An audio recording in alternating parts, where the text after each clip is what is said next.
Welcome back to the show. You're watching The Word on COAProductions.com. Breaking news here on The Word. James Mandia is not a citizen of the United States of America.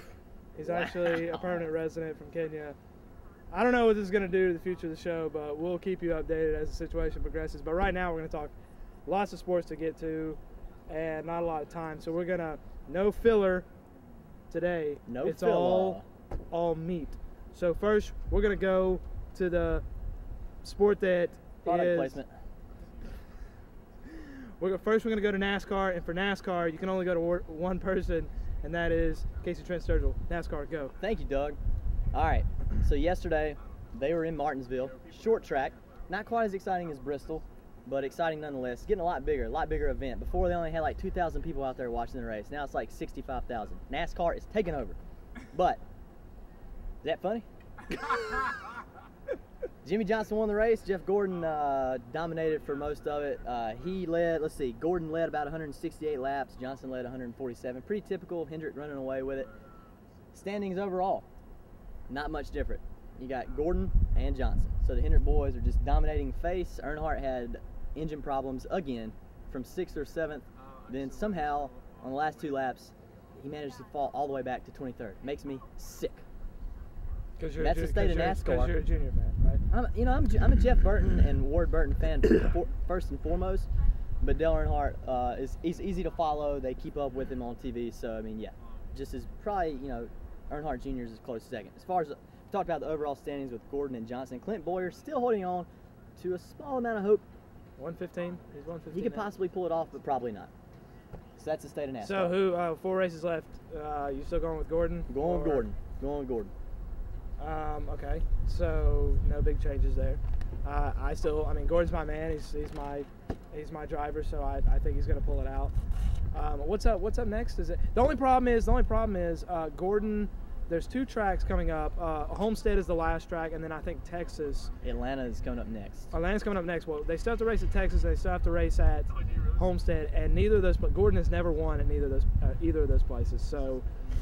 If he needs a win at Homestead to take it, he's gonna be in trouble, I think. But I don't think you have anything. I think you're speaking from the strong Jeff Gordon fans' perspective. You're right. I understand where you're coming from, but I think definitely Gordon has the edge. Yeah, I do too. I hope he blows the engine in every race. Ah, you do not. I don't. I kind of like him. Okay. All right. So I'm gonna talk a little basketball real quick. We're still in NBA basketball, excuse me. Preseason, still in effect. The big stories, everybody, I mean, if you pay attention to ESPN, the big stories are Kobe looks like he's going to be traded. I mean, it does not look good for him staying in LA this year, at least not for the whole year. Where's he going to go? Yeah, it's got to be. He's got to go to the East Coast. He wants to go to the East Coast. The NBA wants him to go to the East Coast. Maybe Chicago, if Chicago's willing to deal Wallace and they're going to have to deal some players. That's a possibility. Some other prospective teams. See, the problem is that the East still doesn't have a lot of talent, so there's not a lot that the Lakers, although you never get, when you trade a big star like that, as they found out when they traded Shaq, you never get enough for a big player like that. But at this point, it looks like they're going to have to anyway. Just both sides are just bitter now. But that's the big story. But I want to talk a little bit about the Charlotte Bobcats. Of course, we just picked up Jason Richardson during the draft in a trade with the Golden State Warriors. We traded away one of our guys, UNC guys, Brendan Wright, the rights to him. I think it was a good trade. We got Jay Richard trying now, and which is the name of my fantasy basketball team. So I think we have a good team. We haven't really performed up to par this preseason. We're 2-5. We're starting to play our starters now, and when we finally start to play our starters, we have to play 2 West Coast teams. So we got trounced by the Lakers. We did put up a fight against the Suns. We only lost by 10 in this West Coast shootout that we're in. But Bobcats look good this season. I suggest you tune into as many games as possible if you're out there watching, because they're going to be on News 14 again. Yeah, they signed a big contract. They're still in their contract they signed last year, so they're going to be on News 14. I think Fox Sportsnet may even pick up a few games. I'm not sure, but we got Jay Rich. Sean May's done for the year, but you can still see Raymond Felton running the point. Ryan Hollins, second year out of UCLA, he's going center. A lot of good players. Gerald Wallace, G-Force, he's still playing. Sean May coming back to Carolina? No. Awika said she saw a check from him. He's reapplying. Oh, well, he's coming back to get his degree. He's probably coming back to rehab. for him. He's probably coming back here to rehab too, because he's done for the year with a knee. He's out with a knee. So yeah, that makes sense. I mean, it makes perfect sense. You're out for a year. Might as well come back. You're not gonna be playing. Come back for your degree. That's good. That's good to hear. Good. Sean May, good luck to you getting your degree. Sean May's probably. I'm pretty sure he's a regular. Right. He's actually Sean May, friend of the show. Right. Friend of the show. Yep. Sean May. I mean, when we were sophomores, he was like they all loved it. Sophomores, Yeah. apparently. When James he's James watching. is Hey, Sean. James is 31 years old. So when he was a sophomore, I think Jerry Stackhouse was a friend of the show as well. James isn't even listening now. He is. Okay. No, he is. So that's my NBA update. I believe 12 days left until the Bobcats opener. Maybe less for the actual NBA opener, probably, because they usually start out with like one big game. Anyway, going to football. We're going back to Casey. Casey, go. Back to football. The Patriots once again dominated in Miami. Yes, it was Miami. And Tom Brady threw for like 1 million touchdowns. Yeah, it was about 1 million. I About think. 1 Give million or take touchdowns. 2 or 3. You know, they're obviously still the clear favorites. We were talking about it before the show. Patriots are probably going to dominate the entire league all the way through the playoffs. It feels like 92, I believe, when San Francisco just ran over everybody, like 14-2, went on to beat the Chargers in the championship. It just feels like that kind of year.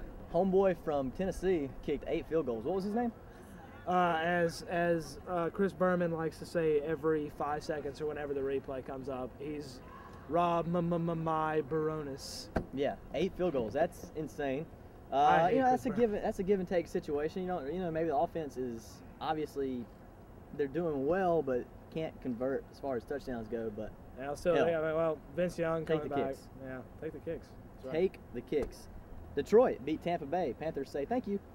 Panthers say thank you because we're facing Indy next week, and so that means even if we lose to Indy, we're still in good position in the division. Will Spate, friend of the show, taking off. We'll see you. Thanks for the icy. Good man. Real quick, Super Bowl picks. Obviously it's week 7, so that means here on the Word it means Super Bowl picks. Right now I'm at New England. I'm not changing my AFC pick unless Tom Brady dies, which I'm trying to make happen. But too much. Can I not say that on the internet? Can I not threaten? I think you absolutely can. Can I not? Can I threaten death on the internet? Is that okay? It's pretty serious, I